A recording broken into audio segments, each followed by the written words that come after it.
The gym smelled like decades of teenage sweat, masked by industrial cleaner and cheap wine. String lights sagged between basketball hoops, casting shadows that made the Sunset Ridge class of Wow, an instant 2005 family. to You were 20-year fast. reunion It's a long banner story. look They're more adorable. You ominous must than be thrilled. celebratory. Marcus Chen stood at the center of a widening circle, 40-plus former classmates forming a human coliseum around him, and realized with sickening clarity that coming here was the worst decision he'd made since marrying Vanessa in the first place. Still in that apartment in East Riverside? Vanessa's voice carried across the gym floor with the precision of a prosecutor. She wore red, designer red, the kind that cost more than Marcus's monthly rent, and diamonds that caught the string lights like tiny accusatory fingers. How do 3 girls share one bedroom in that place? His throat closed. Every word he'd rehearsed in the car evaporated. They're happy, Vanessa. The lie came out quiet, defensive. They have everything they need. Her smile sharpened. She turned to the man beside her, Robert Sterling, tech billionaire, second husband, the reason she'd walked away from their daughters 4 years ago. His suit probably cost more than Marcus's car. Honey, didn't you say our guest suite alone is bigger than a 2-bedroom apartment in that neighborhood?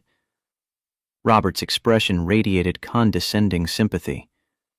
It's admirable, really. Teaching. The pause before that last word lasted a lifetime. Not everyone has the patience for that kind of work. Cell phones appeared. Someone was recording. Marcus felt heat crawl up his neck, that familiar shame that had lived in his chest since the divorce, since before the divorce, since the first time Vanessa looked at their bank account and he saw disappointment settle into her eyes like sediment. 4 hours earlier, he'd stood in front of his bathroom mirror and seen exactly what everyone here would see. The Kohl's blazer from 2022, worn at the elbows. Jeans because he couldn't afford dress pants. Shoes with a hole in the sole. Cardboard wedged inside to keep water out when it rained. 35 years old, and he looked 50. Exhaustion carved into lines around his eyes, gray threading through hair that used to be dark brown. "Daddy, you have to go!" Emma's voice had echoed from the living room, where all 3 girls bounced on the second-hand couch like it was Christmas morning. "You can't skip your reunion!" "Yeah," Sophia added, blonde curls flying. "You went to school there forever ago. You have to see your old friends." Hannah had looked at him with those devastating blue eyes, 7 years old and already carrying weight no child should bear. "Maybe you'll meet someone pretty. Someone who'll be nice to us." She'd pressed her small hand to his cheek. "You deserve that, Daddy." He'd knelt, pulled all 3 into his arms, breathing in their shampoo and crayon smell. The apartment might be cramped, 3 twin beds crammed into 1 bedroom, toys organized in plastic bins from Dollar Tree, peeling paint on the kitchen cabinets, but it was full of this. Love that didn't fit on a balance sheet. I already have 3 pretty girls, the prettiest girls in the world. I don't need anyone else. Emma had touched his face with the gravity of someone much older. "You look sad sometimes, Daddy. When you think we're not watching. We want you to be happy." That had broken something inside him. His 7-year-old daughter had been monitoring his emotional state, worrying about him when she should be worrying about which toy to play with next. Now, standing in this gym with Vanessa dismantling him piece by public piece, he understood why he'd come. Not for himself. For them. Because his father's voice lived in his head. Words spoken 20 years ago when Marcus was 15 and afraid to try out for the school play. The bravest thing a man can do is show up, even when he's scared. He'd sat in his 2008 Toyota Corolla in the parking lot for 10 minutes, watching Mercedes and Teslas arrive, delivering successful alumni in designer clothes and expensive watches. His odometer read 217,394 miles. The engine made a concerning sound every morning. The air conditioning had died 2 summers ago. But it ran, and that was enough. "Okay, Dad," he'd whispered to his reflection in the rearview mirror. "I'm showing up." The gym doors had opened. Music and laughter spilled out, the sound of people who'd made something of themselves. He'd stepped through into the noise and judgment, because showing up mattered more than showing off. His father had taught him that, and his father had been right about most things before the heart attack took him when Marcus was 16. Ryan Mitchell had been the first to corner him. Former quarterback, now tech entrepreneur, according to his name tag, expensive Rolex catching the light with every gesture. "Marcus Chen! Man, it's been forever. What are you up to these days?" "I teach middle school English over at Jefferson." Ryan's smile had faltered, just for a second, but Marcus caught it. "That's really noble, man. Teaching is important." The subtext screamed, but not lucrative. "I just sold my 3rd startup, 8 figures. Congratulations." Marcus meant it. He didn't begrudge anyone their success. "Thanks, man. You married? Kids?" "Divorced. 3 daughters. Triplets, actually." Ryan's face had shifted to genuine sympathy. "Triplets? Jesus, Marcus, that's rough. How do you even afford that on a teacher's salary?" The question hit like a fist to the solar plexus. Before Marcus could answer, he'd heard that voice, the one that used to promise forever, that said "I love you" 1,000 times, that walked away without looking back. "Marcus. Oh my God, Marcus Chen." Vanessa had materialized from the crowd like a beautiful nightmare. Air kiss, expensive perfume overwhelming. She looked like she'd stepped out of a magazine, hair professionally styled, makeup perfect, that red dress probably worth more than his entire wardrobe. Next to her, Robert Sterling stood silent and commanding, the quiet menace of someone who'd never worried about money. "You look exactly the same." Her tone suggested this was an insult. "Still teaching at Jefferson, I heard?" "Yeah, still there." Her smile turned to the gathering crowd. "How sweet. Still in that little apartment in East Riverside, too, right?" People were listening now. The circle had formed without Marcus noticing, classmates drawn to drama like moths to flame. He felt himself shrinking, shoulders curving inward, the posture of defeat he'd worked so hard to avoid. "And the girls," Vanessa's voice carried to the back of the crowd. "Grace, Faith, and Hope, right?" She said their names like trying to remember strangers. "They must be what, 7 now?" "Emma, Sophia, and Hannah." He forced strength into his voice. "They're 7. They're wonderful." 3 growing girls in 1 bedroom. She addressed the audience now, not him. "I can't even imagine. Robert and I have a 7-bedroom house with a pool." Her pause let that sink in. "Those girls could have had so much more if—" She stopped, but the implication detonated in the silence. If their father had been enough, if he'd provided, if he'd been worth staying for. Robert stepped forward, playing his role perfectly. "The Corolla out there, that's yours, isn't it? The '08? Polite interest wrapped around condescension. "That's remarkable longevity." 200,000 miles, at least. Vanessa's voice turned nostalgic. "Remember when it broke down on our anniversary? That was what, 100,000 miles ago?" Marcus's mouth opened. Nothing came out. Every defense sounded like an excuse. Yes, he was poor. Yes, his daughters shared a bedroom. Yes, he drove a car that should have died years ago. But they were happy. They were loved. Didn't that matter? Apparently not.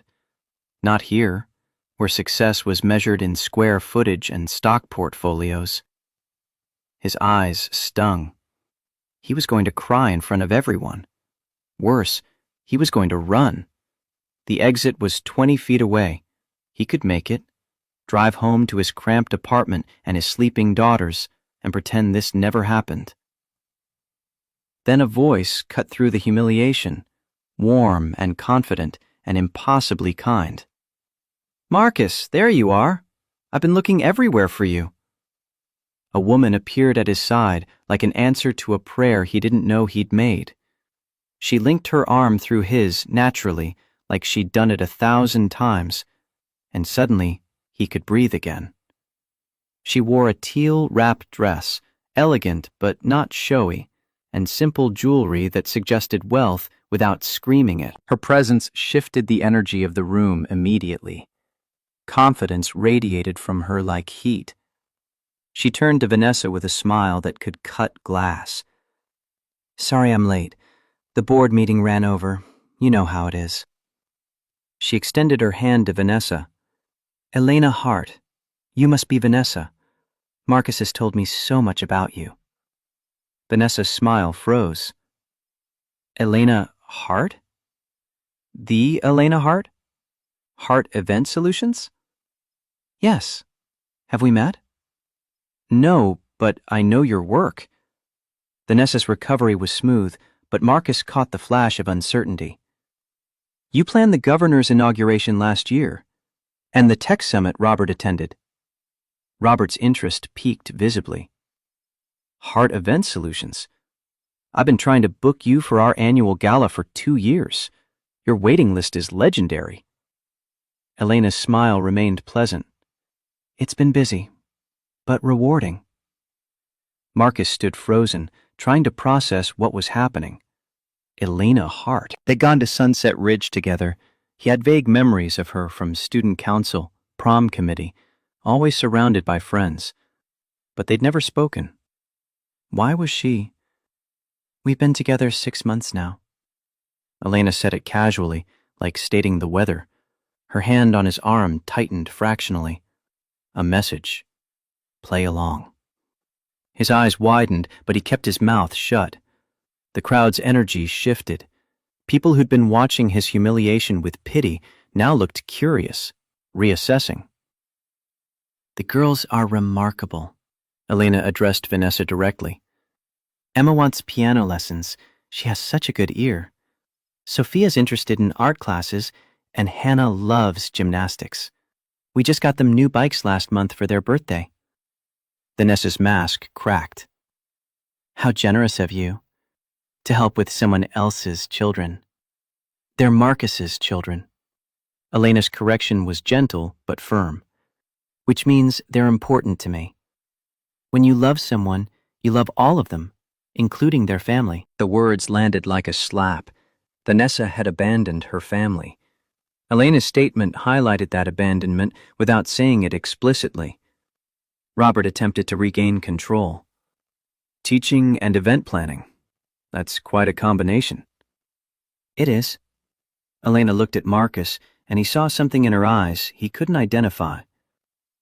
"Marcus builds young minds. I build experiences.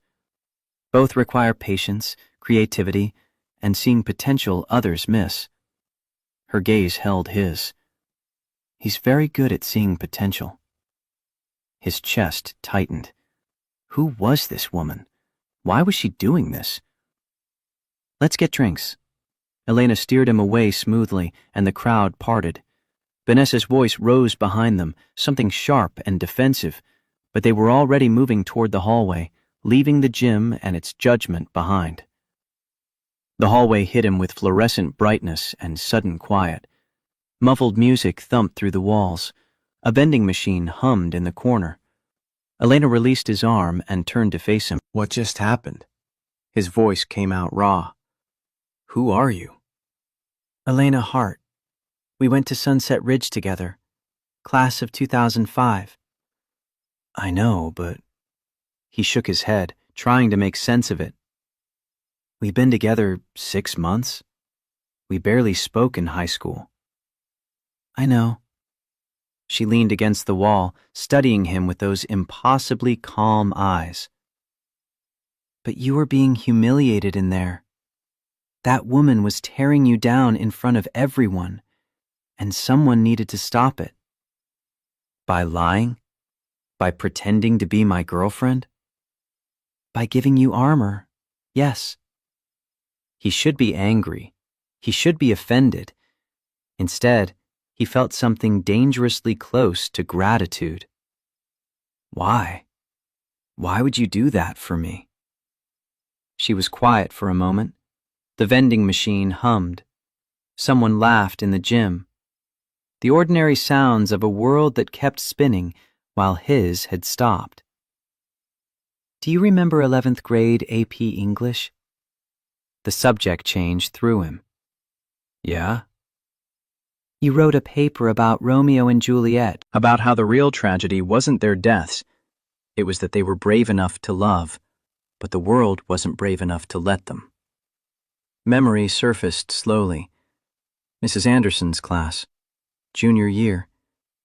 He'd stayed up until 3 a.m. finishing that essay, pouring something honest onto the page. I remember that paper, but I don't remember you being in that class. I sat 3 rows behind you.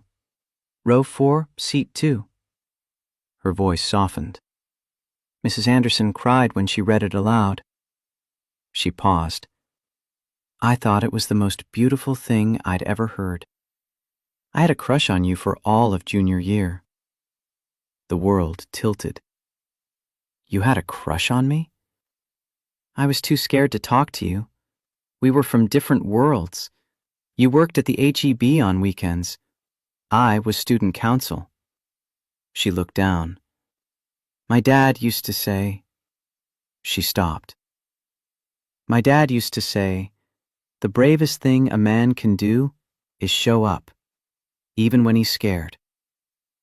The words came automatically, muscle memory from childhood. I didn't understand that until I became a father. Her eyes met his. You showed up tonight, even scared. He also said, Marcus's throat tightened, a good woman sees you when you can't see yourself. I think maybe that's what just happened. The air between them changed, charged with something he didn't understand but felt in his chest, his lungs, the base of his spine. Can I meet your daughters? She asked it quietly. If you'd let me. He should say no. This was insane. She was lying to a room full of people. He barely knew her.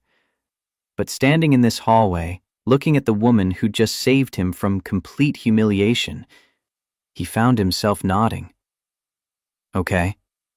She smiled. Okay. He drove home through empty Austin streets, the gym and its judgment shrinking in his rearview mirror. His hands shook on the steering wheel. Adrenaline crash, probably, or delayed shock, or the simple weight of realizing how close he'd come to breaking down in public. Mrs. Garcia was asleep on his couch when he arrived, game show playing on mute. He paid her, his last 20 until Friday, and she shuffled back to her apartment next door, leaving him alone with the quiet. He checked on the girls. 3 twin beds crammed into the smaller bedroom, barely a foot of space between them. Emma sprawled across her mattress, one arm hanging off the side. Sophia clutched her stuffed rabbit, the one she'd had since she was 3. Hannah's mouth hung open slightly, that hidden dimple visible even in sleep. His daughters. His entire world condensed into 3 7-year-old bodies that breathed in synchronization, that laughed at his terrible jokes, that worried about him when they should be worrying about nothing. He sat at the kitchen table, looked around at what Vanessa had seen tonight. Worn furniture from Goodwill, peeling paint on the cabinets he kept meaning to fix, crack in the bathroom mirror that spiderwebbed across his reflection. The refrigerator hummed loud enough to wake him at night. The sink dripped. The living room carpet had a stain from when Sophia spilled grape juice 2 years ago that no amount of scrubbing could remove. But the walls were covered in the girls' artwork. Photos of happy moments, the zoo, the park, Christmas morning with presents wrapped in newspaper because he'd run out of wrapping paper. A magnet from Linda that said, "World's Best Dad." Emma's crayon drawing of their family. 4 stick figures holding hands, all smiling. Maybe Vanessa was right. The thought came unbidden. Maybe they do deserve more. His phone buzzed. Unknown number. I meant what I said. Coffee this week? Let the girls decide if they like me. No pressure. E. He stared at the text, read it 3 times, looked at his daughter's bedroom door. This was crazy. Elena Hart, successful, beautiful, confident, wanting to meet his daughters, wanting to continue this charade or whatever it was.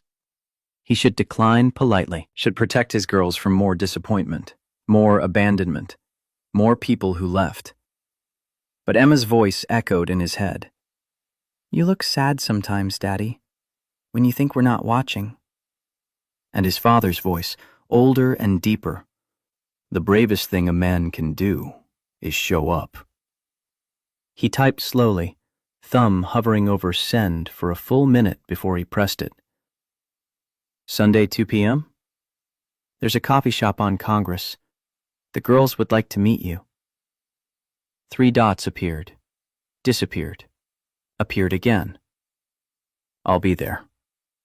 He set the phone down, checked on the girls one more time, still sleeping, still safe, still his. Went to his bathroom and studied himself in the cracked mirror. Okay, Dad, he whispered. I'm still showing up. Sunday arrived wrapped in October sunshine and pre-coffee shop panic. The girls had woken up at 6, too excited to sleep, asking questions at machine gun pace while Marcus attempted to make pancakes without burning them. Is she pretty? Hannah asked for the 5th time. Very pretty. Is she nice? Sophia wanted to know. She seems nice, but you 3 will decide that.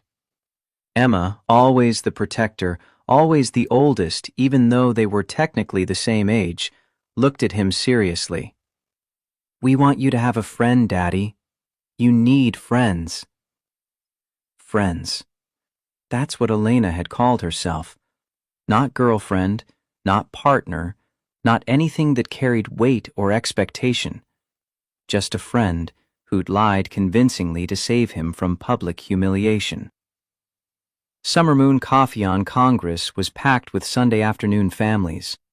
Marcus spotted a corner table and claimed it before someone else could.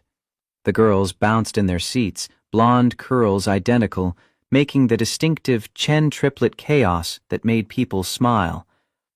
Then Elena walked in. She wore jeans and a sweater, hair in a ponytail, no makeup that Marcus could see. Approachable, non-threatening.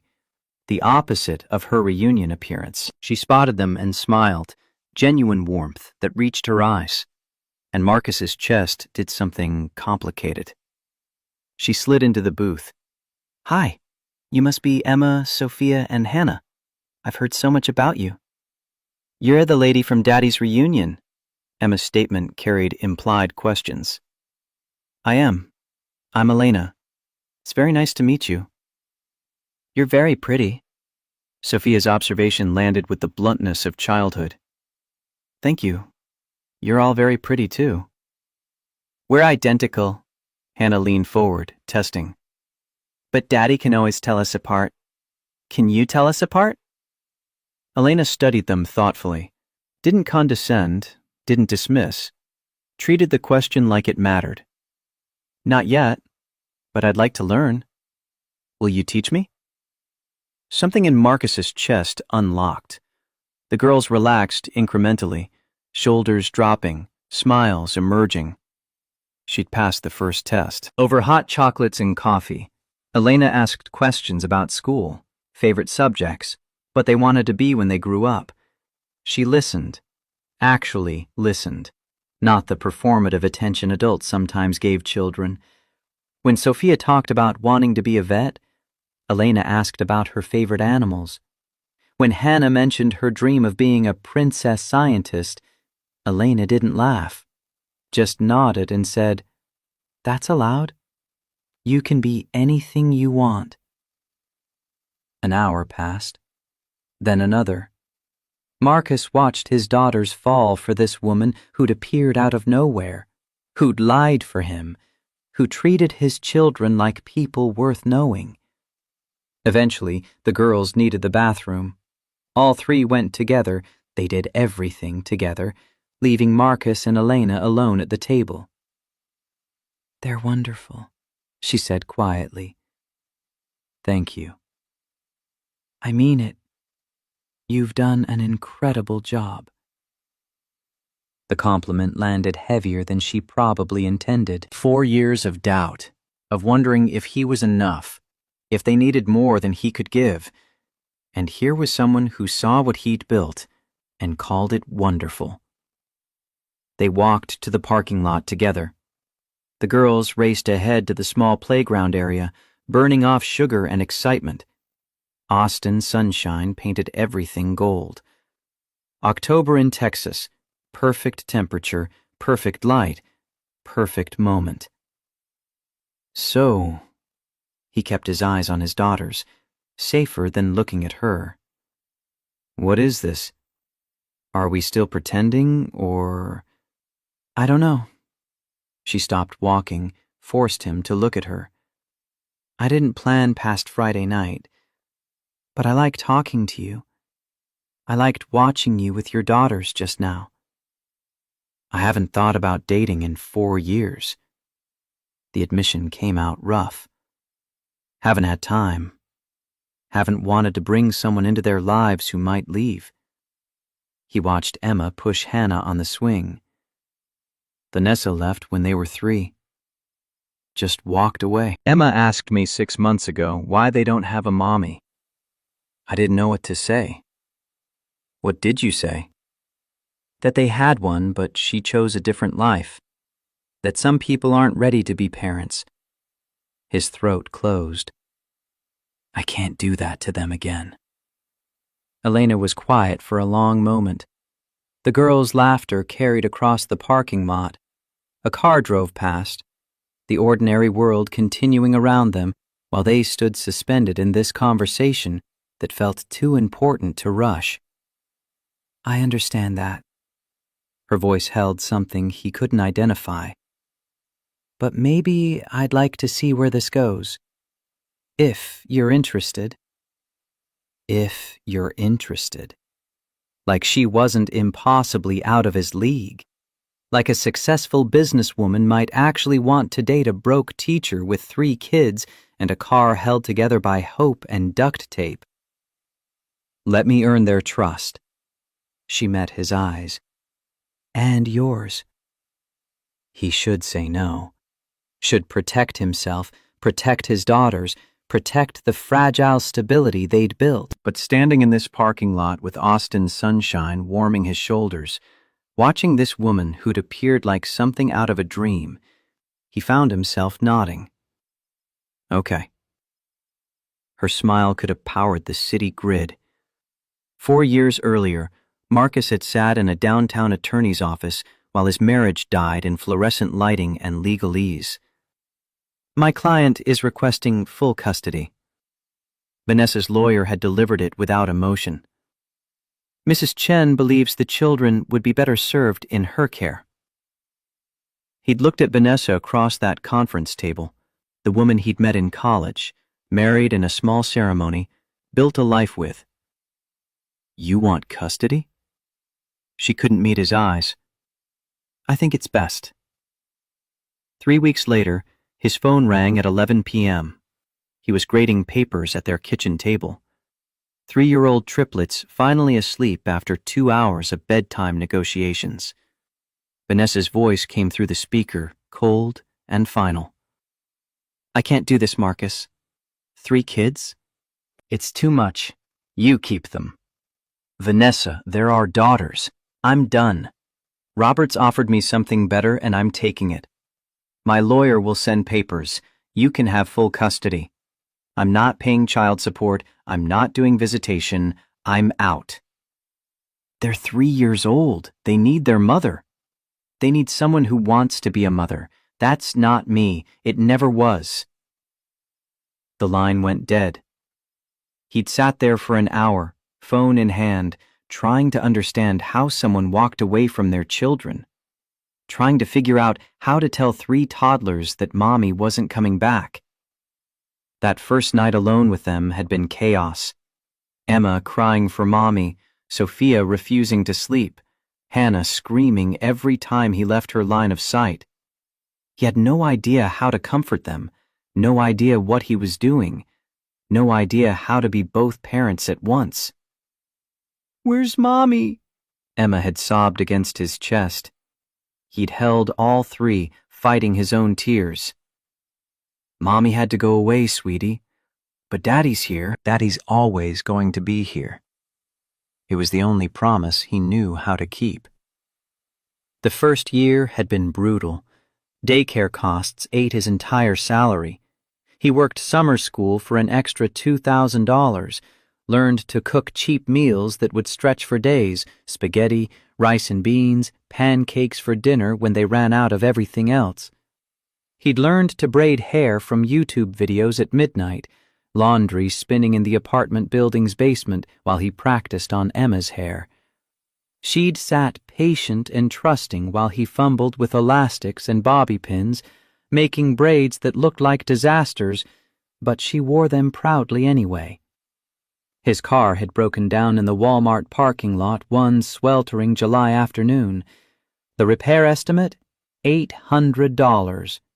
He had $200 in his account. He'd sat in the driver's seat and cried while the girls watched from the back, Emma asking why Daddy was sad, and he'd lied and said he wasn't, just trying to figure something out. But slowly, incredibly, he'd discovered he was good at this. Being a father. The girls were happy. They didn't care about the apartment being small, or the furniture being second-hand, or dinner coming from Dollar Tree. They cared that Daddy read stories every night, that he showed up to every school event, that he knew Emma liked her sandwiches without crust, that Sophia was allergic to strawberries, that Hannah only ate sandwiches cut diagonally. By year 4, they had a rhythm, poor but stable, struggling but managing. Then, 6 months ago, Emma had asked the question that changed everything.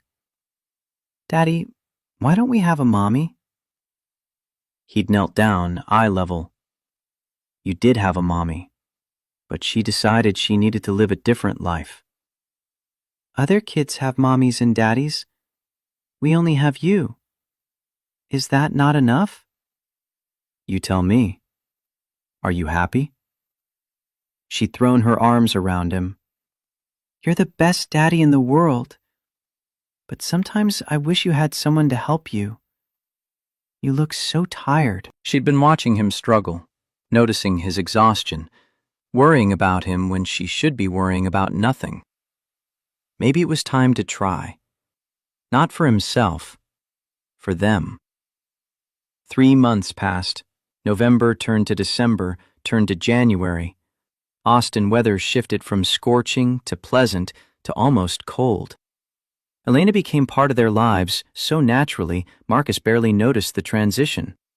She showed up at Hannah's soccer games with snacks for the whole team, cheering louder than any other parent. She helped with homework while baking cookies, turning measuring cups into fraction lessons that made Sophia finally understand why math mattered. She appeared at the central market where Marcus shopped, cart full of groceries she'd bought too much of, leaving them at his door with a note that said simply, "Thought you might need these." She came to the school Christmas program, sat next to Marcus in the auditorium, held his hand when the girls sang Jingle Bells, off-key and proud. She helped them make homemade Christmas cards, gluing glitter everywhere, laughing when Emma dumped an entire bottle on one card and declared it fancy. The apartment filled with her presence, shoes by the door, coffee mug in the sink, laughter that made the cramped space feel bigger. One evening in early January, Marcus cooked spaghetti while Elena helped the girls with craft projects at the kitchen table. His phone had dinged. Paycheck notification. He'd opened it, watched the blood drain from his face. Insufficient funds. Transaction reversed.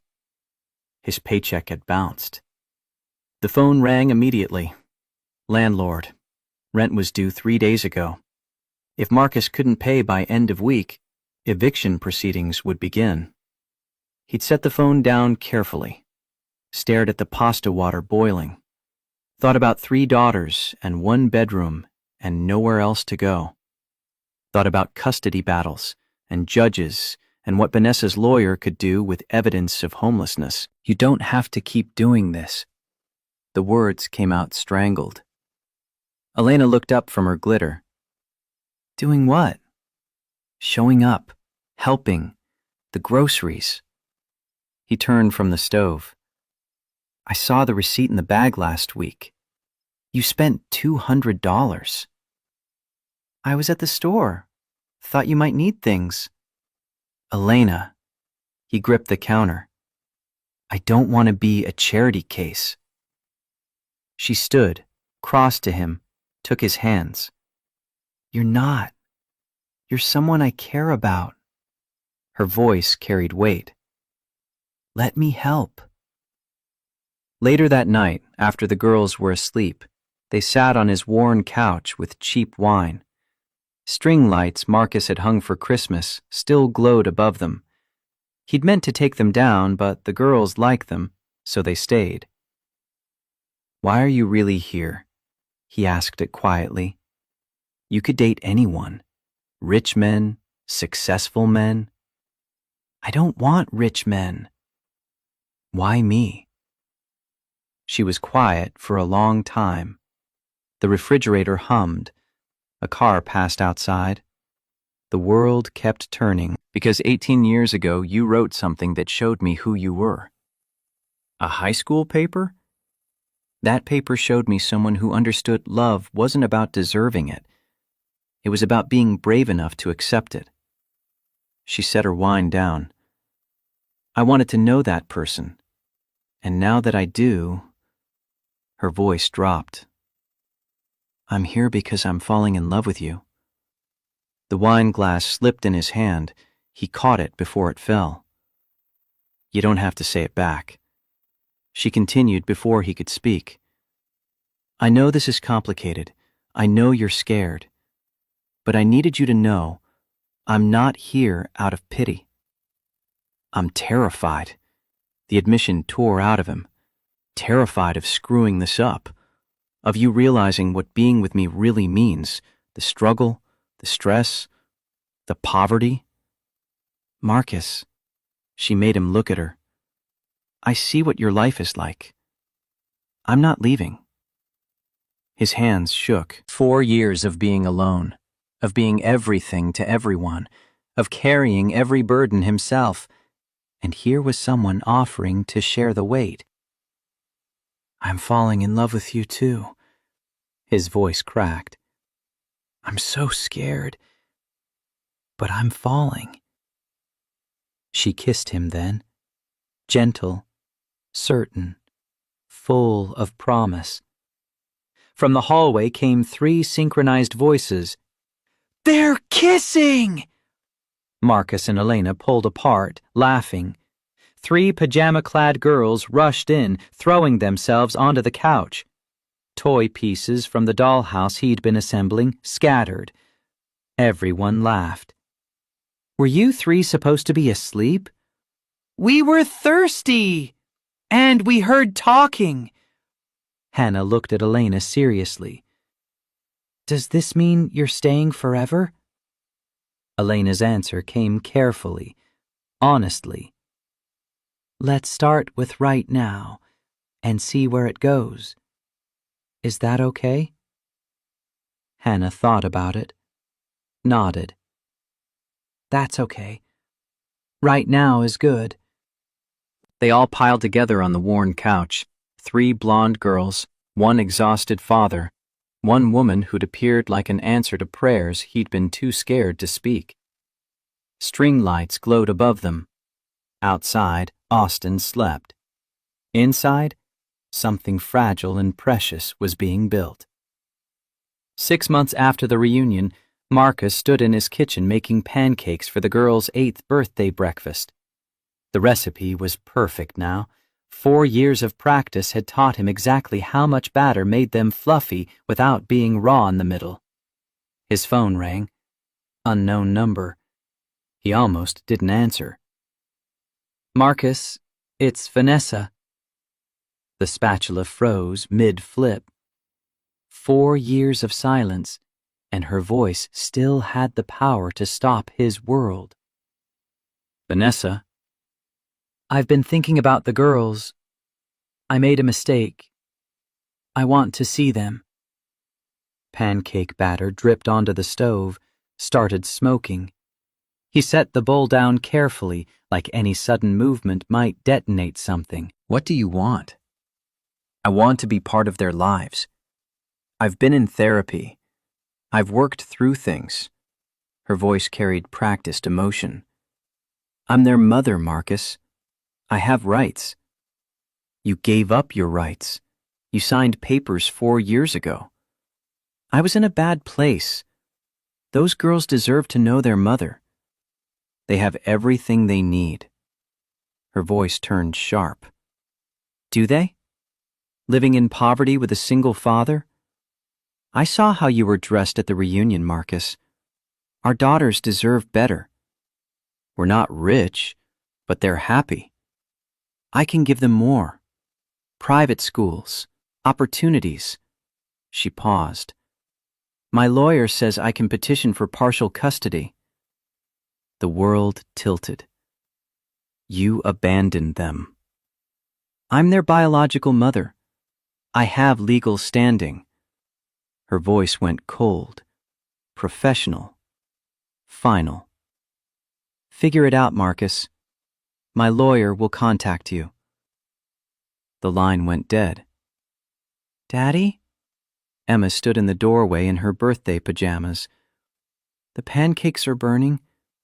Smoke poured from the griddle. The alarm started beeping. Marcus stood frozen, phone in hand, watching his world collapse for the 2nd time. The smoke alarm shrieked. Marcus's hand moved on autopilot, grabbed the pan, dumped it in the sink, twisted the faucet. Steam hissed up in a cloud that smelled like failure and burnt batter. Emma stood in the doorway watching him with those careful eyes, the ones that said she understood more than an 8-year-old should. "It's okay, Daddy. We can have cereal." He pulled her into a hug, breathing hard, phone still clutched in his other hand. Vanessa's voice echoed in his skull. "My lawyer will contact you." 4 years of peace, of building something stable from nothing, and she was going to tear it all down because she'd seen him happy at a reunion. Because she couldn't stand that he'd moved on. An hour later, the girls were at Mrs. Garcia's for their birthday playdate.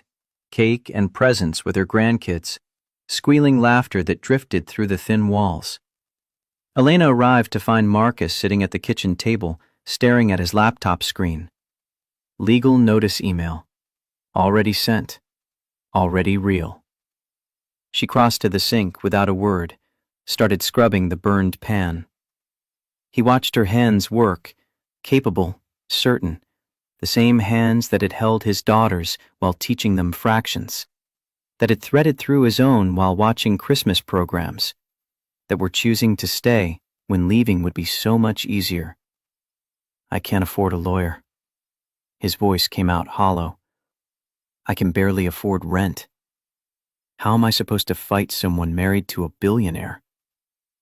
"You're not fighting alone." She didn't look up from the pan. "Elena, this isn't your—" The pan hit the sink with a clang. She turned, soapy hands dripping. "Stop. Those girls are part of my life now, too. I'm not letting anyone take them from you. I can't ask you to pay for a lawyer. This could cost tens of thousands. You're not asking. She crossed to him, gripped his shoulders. I'm insisting. I'll help. I'll pay for the lawyer. I'll testify. I'll do whatever it takes. Why? The question broke. Why would you do this? Because 6 months ago, you were being humiliated and I couldn't stand by. Her voice turned fierce. I'm still not standing by. I'm standing with you. He pulled her down, buried his face in her shoulder, and let himself break for exactly 30 seconds. Then he pulled it together because that's what fathers did. They broke in private and rebuilt before anyone noticed.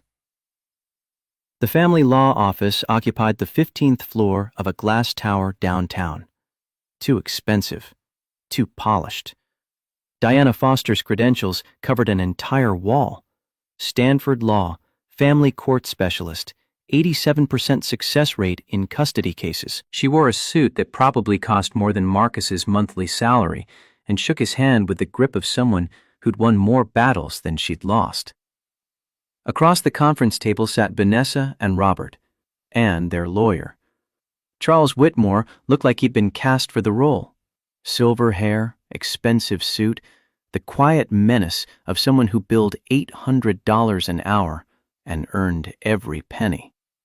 He had a leather portfolio that probably cost more than Marcus's car, and a smile that never reached his eyes. The mediator, tired, overworked, already defeated, explained the situation. The Nessa petitioning for partial custody. Supervised visits initially. Gradual integration into the girls' lives. Whitmore opened with precision. My client has undergone extensive therapy for postpartum depression that led to her difficult decision 4 years ago. She's now financially stable, has a suitable home, and is ready to be a mother. Diana Foster didn't miss a beat. Your client didn't have postpartum depression.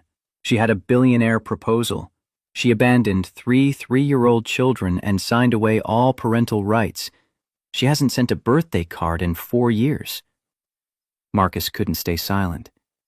You don't want them. You want to win. Vanessa's practiced hurt was Oscar-worthy.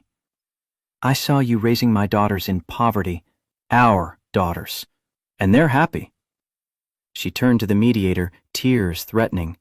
Real ones this time, or she'd gotten better at faking. 3 girls sharing 1 bedroom in East Riverside, the most dangerous neighborhood in Austin. No college funds.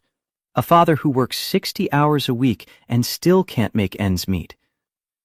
The mediator shuffled papers, exhaustion in every line of his body. We're clearly not reaching agreement. This will proceed to formal custody hearing. Whitmore gathered his leather portfolio. We'll see you in court, Mr. Chen.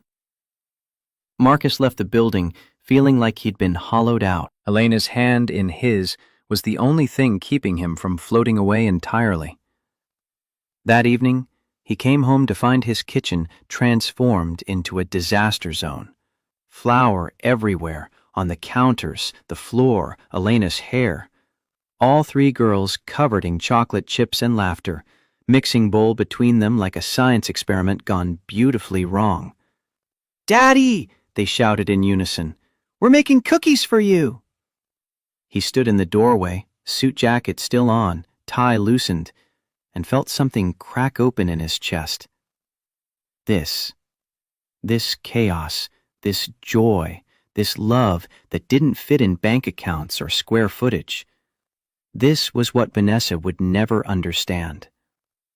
I can see that, and apparently the floor, the walls, and Elena.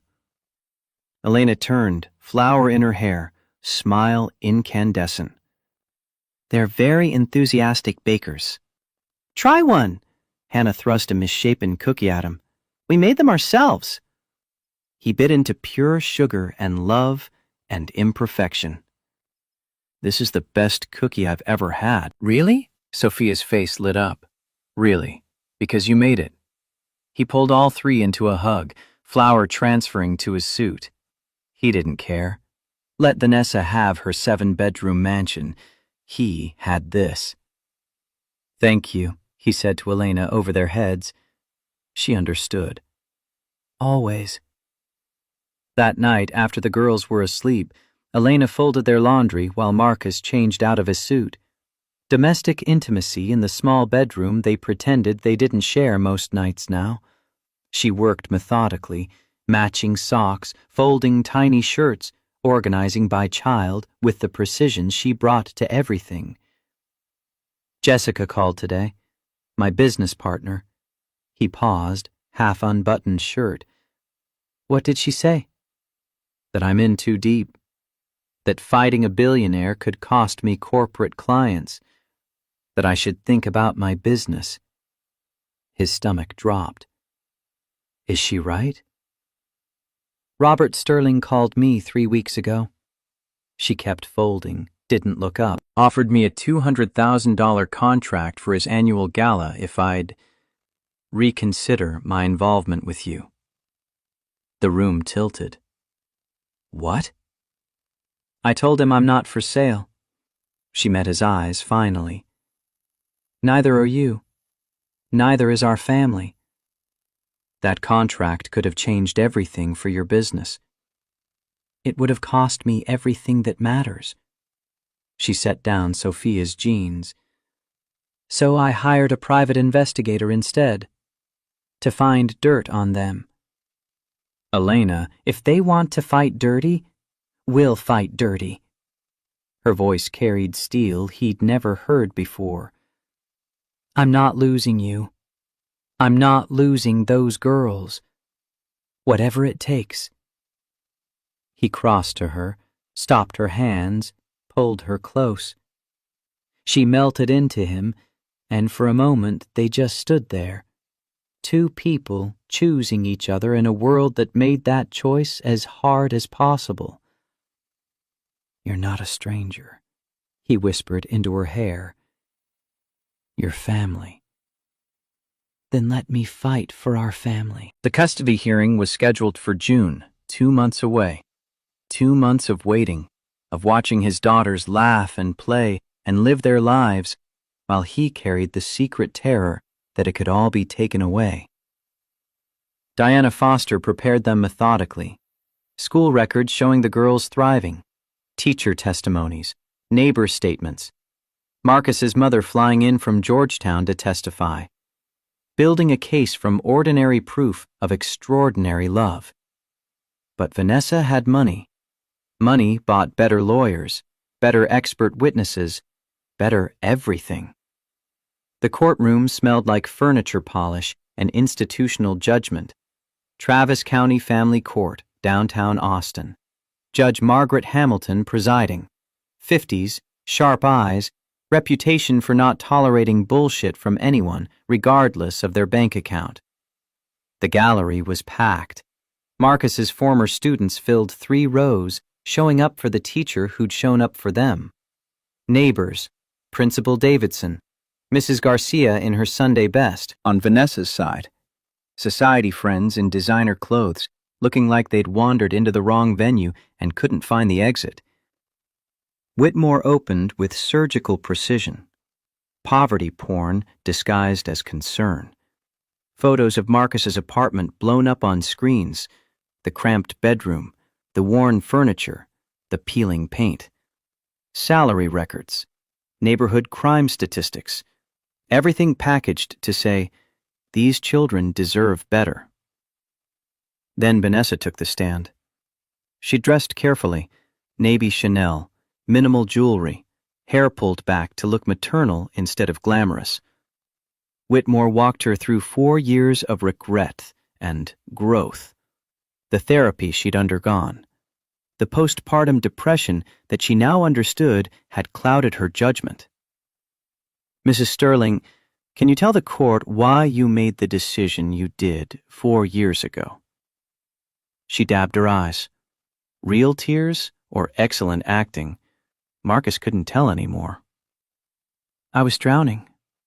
Postpartum depression is real, and I didn't get help. I made a terrible mistake walking away from my daughters, but I've done the work now.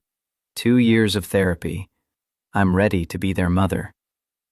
Diana Foster's cross-examination was scalpel sharp. Mrs. Sterling, you mentioned postpartum depression. Do you have medical records? Therapy notes from 2021?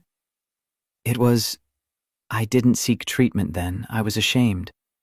But you married Mr. Robert Sterling 3 months after abandoning your children.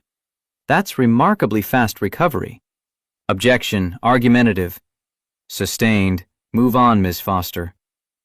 Robert took the stand next, testified about resources they could provide, private schools, college funds, opportunities, everything money could buy, delivered in his condescending, nice guy tone that made wealth sound like virtue. The morning session ended with Vanessa's case looking polished and practiced and completely heartless. Marcus barely tasted lunch. Elena held his hand under the table at a diner 2 blocks from the courthouse. Diana Foster reviewed afternoon strategy. But his mind kept circling back to one question. What if money won? What if judges decided square footage mattered more than showing up? The afternoon session opened with Marcus's defense. Principal Davidson testified first. 15 years in education, never seen a more devoted parent. Every conference, every concert, every game. Last year, Marcus volunteered for all 3 field trips, so each daughter got individual time with him. Mrs. Garcia came next. Elderly neighbor in a floral dress, hands shaking slightly, but voice steady. I've lived next to Marcus for 4 years. Those girls are loved. They run home from the bus stop because they can't wait to see their daddy. That's not poverty. That's richness.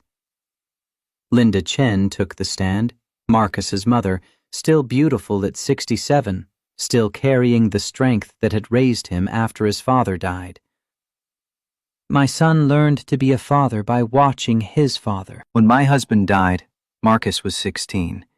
He stepped up, helped raise his younger sister. He knows what real love looks like. Then the school counselor. She looked nervous, young, probably her first time testifying. Diana Foster walked her through routine questions about the girl's academic performance, social development, emotional health. All positive, all boring. Then the bomb dropped. 3 weeks ago, I was approached by Mr. Sterling's assistant. They offered my supervisor $10,000 to file a report questioning Mr. Chen's fitness as a parent. My supervisor refused. I'm here to testify the offer was made. The courtroom erupted. Gasps, whispers, one of Marcus's students shouting, "What the hell?" before Principal Davidson shushed them. Judge Hamilton's gavel cracked like thunder. Order! Mr. Sterling, is this true? Robert's face had gone pale. Whitmore scrambled through papers, buying time. That was a misunderstanding. A misunderstanding? Judge Hamilton's tone could freeze lava. Attempting to bribe a school official to fabricate evidence is a misunderstanding? Your Honor, if I may, you may sit down, Mr. Whitmore. She made notes, face carved from granite. Continue, Ms. Foster. Diana Foster stood. The defense calls Elena Hart. Elena walked to the witness stand in a navy suit that struck perfect balance, professional but not ostentatious, successful but not threatening. She met Marcus's eyes for 1 second before sitting down, and he saw everything in that glance. I've got you. We've got this. Ms. Hart, how long have you known the Chen family? 8 months, since their high school reunion in October. And in that time, what have you observed about Mr. Chen as a father? Elena pulled out a small leather journal. Marcus had seen it before, thought it was for work. She opened it, and his breath caught. I started keeping notes. Not for court, just for myself. To remember. Her voice stayed steady. November 12th. Marcus woke at 5 a.m. to make 3 different lunches because each daughter likes different things. Emma won't eat crust. Sophia is allergic to strawberries. Hannah only eats sandwiches cut diagonally. Whitmore stood. Objection. Miss Hart has only known these children 8 months. That's hardly... Elena interrupted, looking directly at Judge Hamilton. You're right. I've only known them 8 months. But I know what love looks like. I know what showing up looks like. She flipped pages. December 3rd. Marcus worked a double shift to afford Christmas presents, then stayed up until 2 a.m. assembling toys. December 24th. He made Christmas special with Dollar Tree decorations and homemade cookies because that's what he could afford. Her voice strengthened. January 15th. Hannah had nightmares. Marcus slept on the floor of their room for a week until she felt safe. February 2nd. He learned to French braid from YouTube so Sophia could have the hairstyle she wanted for school pictures. Marcus's vision blurred. She'd been documenting everything. Every moment he thought went unnoticed. Every small act of love he'd dismissed as just what fathers did. She'd seen it all and written it down. March 3rd.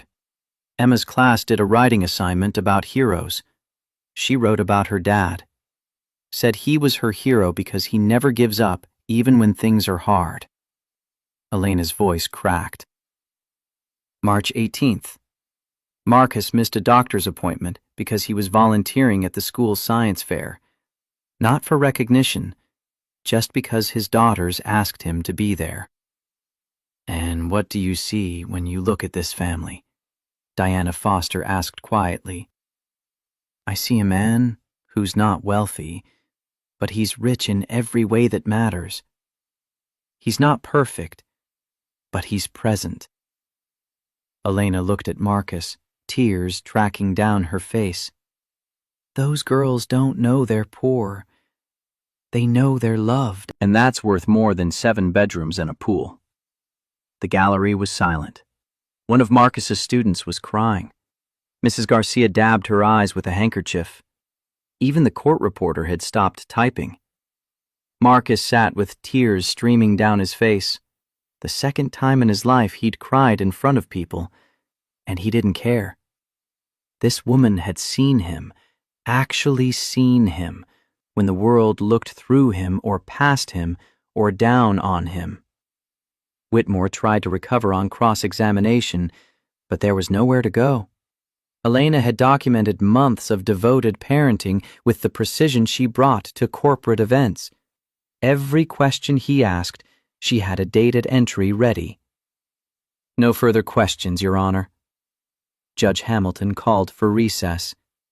Marcus stumbled to the bathroom, splashed water on his face, tried to pull himself together. Diana Foster found him there. That was good, really good. But don't celebrate yet. Hamilton is tough. She'll deliberate carefully. What are our chances? Better than they were 2 hours ago. She squeezed his shoulder. The bribery attempt hurt them badly, and Elena's testimony... She shook her head. I've been doing this 20 years. I've never seen anything like that. They returned to the courtroom. Judge Hamilton sat at her bench reviewing notes. The gallery fell silent. This was it. The moment that would determine everything. I've reviewed all evidence and testimonies. Her voice carried across the room with absolute authority. Mrs. Sterling, I appreciate you've undergone therapy and are financially stable. However, you voluntarily terminated your parental rights 4 years ago. You haven't contacted these children, not a birthday card, not a phone call, in 4 years. She turned her attention to Robert. The attempted bribery of a school official is deeply troubling and speaks to character. The court finds no evidence that Mr. Chen's current situation causes harm to the children. Marcus's heart hammered. Elena gripped his hand so tight it hurt. Mr. Chen, you have been these girls' sole parent. School records show they're thriving academically, socially, and emotionally. Witnesses testify to their happiness and security. Judge Hamilton raised her gavel. I'm denying the petition for custody modification. Mr. Chen remains the sole custodial parent. Mrs. Sterling, if you genuinely wish a relationship with your daughters, I suggest you start slowly, with letters. But I will not force these children into a relationship they've lived without. The gavel fell. Marcus's legs went weak. Elena caught him, held him up as he sobbed into her shoulder, relief and gratitude and 4 years of terror finally releasing. The gallery erupted in applause. Judge Hamilton didn't even try to quiet them. They're safe, he whispered against Elena's neck. Our girls are safe. She held him tighter. I know. Outside the courthouse, Austin June heat hit like a physical wall. Marcus, Elena, and Linda descended the steps into brutal sunshine. Freedom. Victory. The future opening up like a door he'd thought was locked forever. This isn't over, Marcus. Vanessa blocked their path, Robert trailing behind her. Her composure had cracked, makeup smudged, hands shaking, the polish finally worn through to whatever lay beneath. Yes, it is. You made your choice 4 years ago, Vanessa. I'm their mother. No. His voice came out quiet but absolute.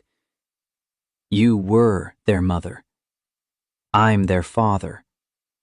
I was there when they were sick, when they had nightmares, when they learned to ride bikes, when they needed someone. He paused. Where were you? She had no answer. If you really care about them, if this isn't just about winning, write them letters. Tell them about yourself. Let them decide if they want to know you. But don't force this. Vanessa, let's go. Robert's hand on her shoulder, steering her away. They descended to a waiting Mercedes. Marcus watched them drive away and felt something he hadn't expected. Pity. She'd chosen money over love and would spend the rest of her life knowing exactly what she'd lost. You okay? Elena asked. My dad used to say, winning with grace is harder than winning with anger. I think I finally understand what he meant. They drove home. The girls were waiting with Mrs. Garcia. She'd kept them busy all day, shielding them from courtroom drama they were too young to carry. Marcus walked in and was immediately tackled by 3 blonde tornadoes. Did you win? Emma demanded. We won. Does that mean we get to stay with you? Sophia's voice was small. He knelt down, pulled them all close. You get to stay with me forever. Nobody's taking you anywhere. Hannah looked at Elena. And you're staying too, right? If you'll have me. 3 unanimous nods. That night, after the girls finally crashed from excitement and sugar and relief, Elena and Marcus sat in his backyard, small patch of concrete and dying grass that passed for outdoor space in East Riverside. Stars visible through Austin light pollution, if you looked hard enough. October, Elena said into the quiet. 1 year since the reunion. Feels like longer. Good longer or bad longer? He turned to her. Elena Hart. Will you marry me? She froze. What? I don't have a ring. I don't have money for a ring. But I have this. He took her hands. I have 3 daughters who love you. I have a life that's messy and broke and not what you deserve. But I love you. And I hope, you love us back. Yes. She was crying and laughing simultaneously. Yes, yes, yes. You ridiculous man. Of course I'll marry you. Even with the broke part? The messy part? Especially with those parts. She kissed him. Those are my favorite parts. From the window came 3 familiar voices. They're kissing again! They broke apart, laughing. The girls pressed against the glass, faces illuminated by kitchen light, joy radiating from every fiber. We should probably tell them, Elena said. They probably already know. Probably. She stood, pulled him up. But let's tell them anyway. They walked inside together, into warmth and light and family, into the life they'd built from a moment of humiliation and the lie that became truth, into right now, which was all anyone ever really had. April in Austin meant perfect wedding weather, mid-70s, 0 chance of rain, bluebonnets blooming with impossible color. The Lady Bird Johnson Wildflower Center Chapel held 30 guests maximum. They'd invited 28. Linda Chen in the front row dabbing her eyes. Jessica Wade, Elena's business partner, who'd worried and warned, but showed up anyway. Principal Davidson. Mrs. Garcia in her Sunday best. Former students who'd become friends. The people who mattered. Emma, Sophia, and Hannah wore matching lavender dresses and couldn't stop giggling. They'd practiced walking down the aisle 17 times, but Marcus knew they'd still run it.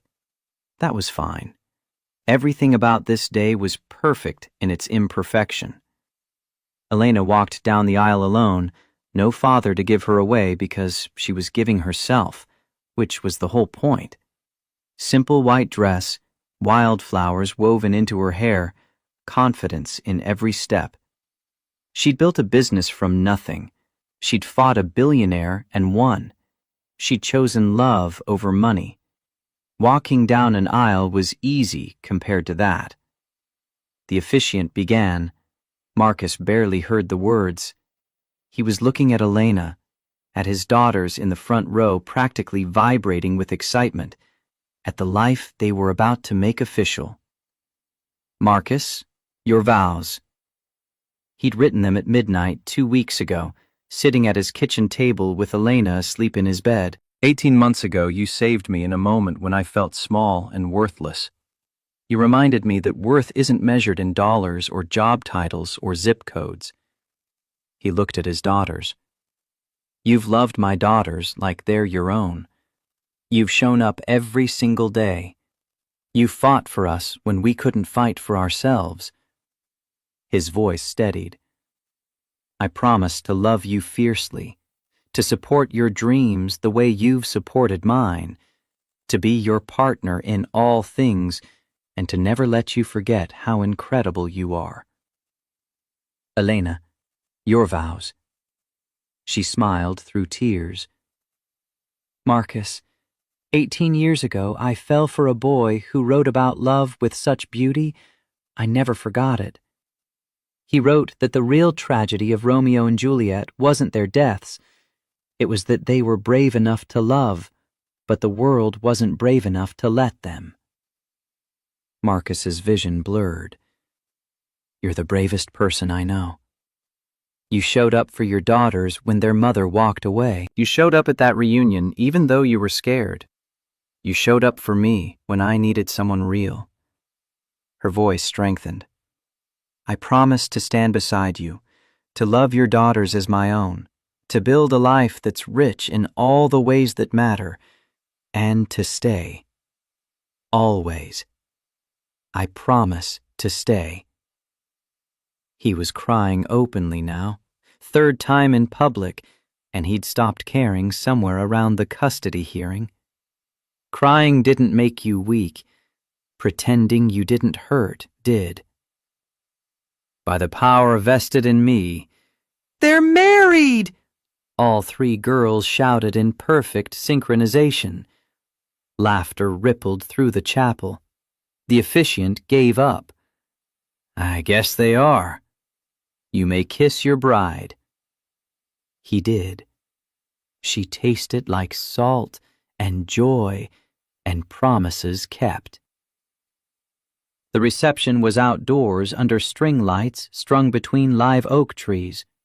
Former students gave speeches about how Mr. Chen had changed their lives, had seen potential in them when nobody else did. Principal Davidson toasted, "The best teacher I've ever worked with." Jessica Wade warned Elena she was stuck with this family now. No backsies. Then the girls took the microphone. Emma read first, voice clear and serious. "Daddy was sad after our first mommy left. We didn't understand why then. We were only 3. Sophia picked up the next card. "But then Elena came to Daddy's reunion, and she made him smile again. Then she made us smile too." Hannah finished. "Today we're not just getting a new mom, we're making our family official. And that's the best thing ever." Emma looked at Elena directly. "Thank you for seeing our daddy when he couldn't see himself. Thank you for loving us, even though you didn't have to," Sophia added. "Thank you for staying," Hannah said simply. "We love you!" all three shouted together. The garden erupted in applause. Elena was sobbing. Marcus was sobbing. Linda Chen had gone through 3 tissues. Even Jessica looked misty. Then a FedEx courier appeared, weaving through tables with a large envelope. "Marcus Chen, I have a delivery." Marcus's stomach dropped. Who sent FedEx to a wedding reception? He took the envelope, saw the return address, Vanessa Sterling. His hands shook opening it. Inside, a check for $50,000 and a letter on expensive stationery. "Marcus, I won't ask for forgiveness. I don't deserve it. But I owe you an apology. At the reunion, I tried to humiliate you. I wanted everyone to see I'd won by leaving you. But watching you with Elena over the past year, I realized I didn't win anything. I lost everything. I lost 3 daughters who will never know me, who have a mother now, Elena, who loves them the way I never could. The enclosed check is 4 years of child support I never paid. It's not enough. It will never be enough. I'm not asking for a relationship with the girls. I've realized that ship has sailed. But I wanted you to know you were right about everything. Be happy, Marcus. You deserve it. Vanessa." Elena read it over his shoulder. "What are you going to do?" He folded the letter, tucked it back in the envelope with the check. "Cash it, put it in their college fund, and move on." "You're not angry?" "I was, for a long time." He looked across the garden at their guests, at the life they'd built. "But now, I'm just grateful. She left, and that made room for you." Elena kissed his temple.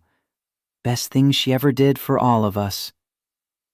They walked back to the reception hand in hand, leaving Vanessa's apology in the past, where it belonged. 3 months later, they stood in an empty living room in Round Rock. 4 bedrooms, actual backyard, neighborhood where kids rode bikes on sidewalks without parental escorts. The mortgage made Marcus's stomach hurt every time he thought about it, but Elena had been right. With both incomes, it was manageable. Barely, but manageable. The girls raced through empty rooms claiming bedrooms, voices echoing off bare walls. Marcus and Elena carried boxes from the U-Haul, assembling furniture, hanging pictures, building a home from possibility and sweat equity.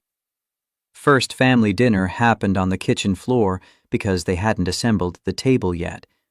Pizza from boxes, paper plates, laughter echoing off walls that would learn to expect it.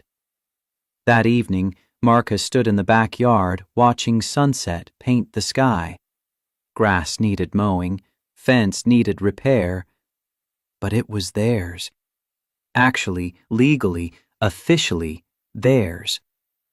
Elena found him there, wrapped her arms around him from behind. Happy? Terrified. Of what? This feels too good. Like it's going to disappear.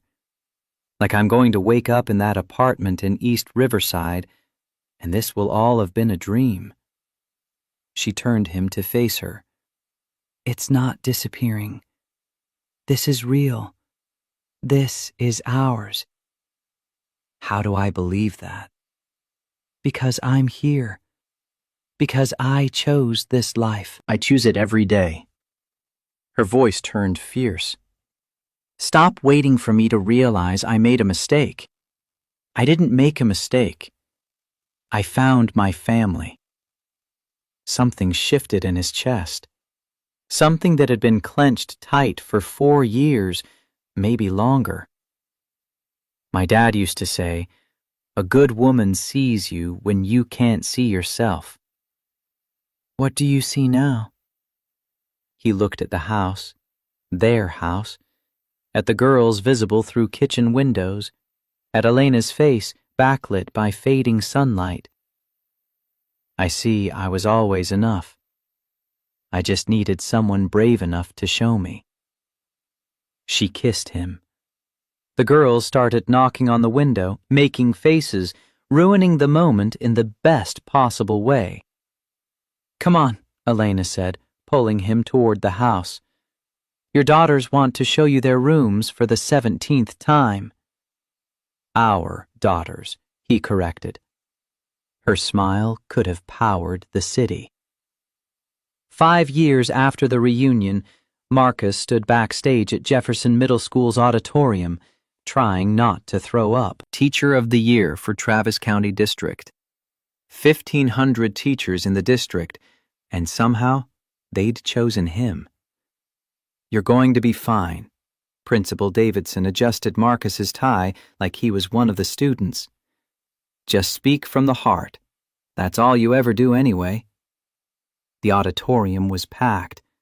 Elena sat front row center with the girls, 12 years old now, on the edge of teenagerhood, but still his babies. Linda Chen beside them, Jessica Wade, Mrs. Garcia. Former students scattered throughout, adults now themselves, some with kids of their own. Please welcome this year's recipient, Marcus Chen! Applause crashed over him as he walked to the podium. The plaque was heavy in his hands, engraved with words about excellence and dedication and impact. He set it down carefully and looked at his family. Thank you. This award belongs to more than just me. It belongs to every student who trusted me with their stories, every parent who believed I could help their children. He paused, gathering courage for what came next. 5 years ago, I almost skipped my high school reunion. I was embarrassed about my life, about my old car, my worn clothes, what I didn't have. His voice carried across the silent auditorium. That night, someone tried to make me feel small, tried to humiliate me for being a teacher, for living modestly, for choosing my daughters over money. He found Elena's eyes. But someone else saw me differently. She saw past the old car and worn clothes to the person underneath. She chose me anyway. She chose my daughters. She chose our chaotic, imperfect, beautiful life. His voice strengthened. My father taught me that showing up matters more than showing off. That the richest life isn't measured in dollars. It's measured in love, in family, in moments that matter. That the work we do with our hands and hearts is worth more than any bank account. He picked up the plaque. So this award is really for her, for the woman who taught me that worth isn't measured in bank accounts or zip codes, that family isn't about biology, that the richest life is one filled with love. He looked at his daughters, Emma, Sophia, Hannah, growing up brave and kind and certain of their worth. Thank you. But the real prize is sitting in the front row. The auditorium erupted. His students, former and current, were on their feet. Elena was crying. The girls were beaming. Linda Chen looked proud enough to burst. Marcus walked off stage into Elena's arms. She held him tight while the applause continued. "I'm so proud of you," she whispered. I'm proud of us." The parking lot was mostly empty by the time they left. October evening, temperature perfect, stars starting to emerge through Austin light pollution. They walked to their SUV, 2025 Toyota Highlander, reliable and boring and exactly what a family of 5 needed. "Daddy, do you ever think about that night?" Hannah asked, walking between them. "The reunion?" "Sometimes." "Are you glad it happened?" Emma wanted to know. "Even the bad parts?" He stopped at the car, looked at all 3 daughters, his daughters, Elena's daughters, their daughters, looked at the plaque in his hand, looked at the life they'd built from humiliation and lies that became truth. Especially the bad parts. "They led me here." "To us?" Sophia asked. "To all of us," Elena answered. They climbed into the car. Marcus started the engine, pulled out of the parking lot into Austin evening traffic. The school shrank in his rearview mirror, the place where he'd taught for 15 years, where he'd impacted hundreds of lives, where he'd learned that showing up was the most important thing you could do. 5 years ago, I stood in a different parking lot, ashamed of my life, certain I wasn't enough. His voice carried over the radio's quiet hum. I was wrong. "You're the best daddy in the world," Emma said from the back seat. "I'd always been enough," he continued. "I just needed someone brave enough to see it." "Elena saw you," Hannah said matter-of-factly. "You all saw me. You 3 saw me first." They drove home through streets Marcus had traveled 1,000 times, past the apartment in East Riverside where they'd struggled, past Jefferson Middle School where he'd built his legacy, past the courthouse where they'd fought for their family, toward the house in Round Rock where love lived in every room. Elena's hand found his on the center console. Squeezed. He squeezed back. The work of building a life together was never finished. Tomorrow he'd wake up and make 3 different lunches because each daughter liked different things. He'd grade papers and answer emails and show up for students who needed someone to see them. Elena would run Heart Event Solutions, rebuilding the client list she'd sacrificed, proving that choosing love didn't mean abandoning success. The girls would navigate middle school with all its complications. Life would continue being messy and difficult and expensive. But they'd do it together. That was the only thing that mattered. They pulled into their driveway. The grass still needed mowing, the fence still needed repair, but light glowed in the windows. Home waiting for them. His father's voice echoed one last time. The bravest thing a man can do is show up. Marcus had shown up to that reunion 5 years ago, scared and ashamed. He was leaving this parking lot, grateful and whole. Sometimes the worst moments led to the best things. Sometimes being humiliated was the first step to being seen. And sometimes, if you were very lucky, the woman who saved you became the woman who stayed. They walked inside together, into warmth and light and laughter. Into the life they'd built from nothing.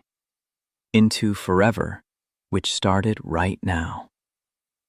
The door closed behind them. The porch light glowed.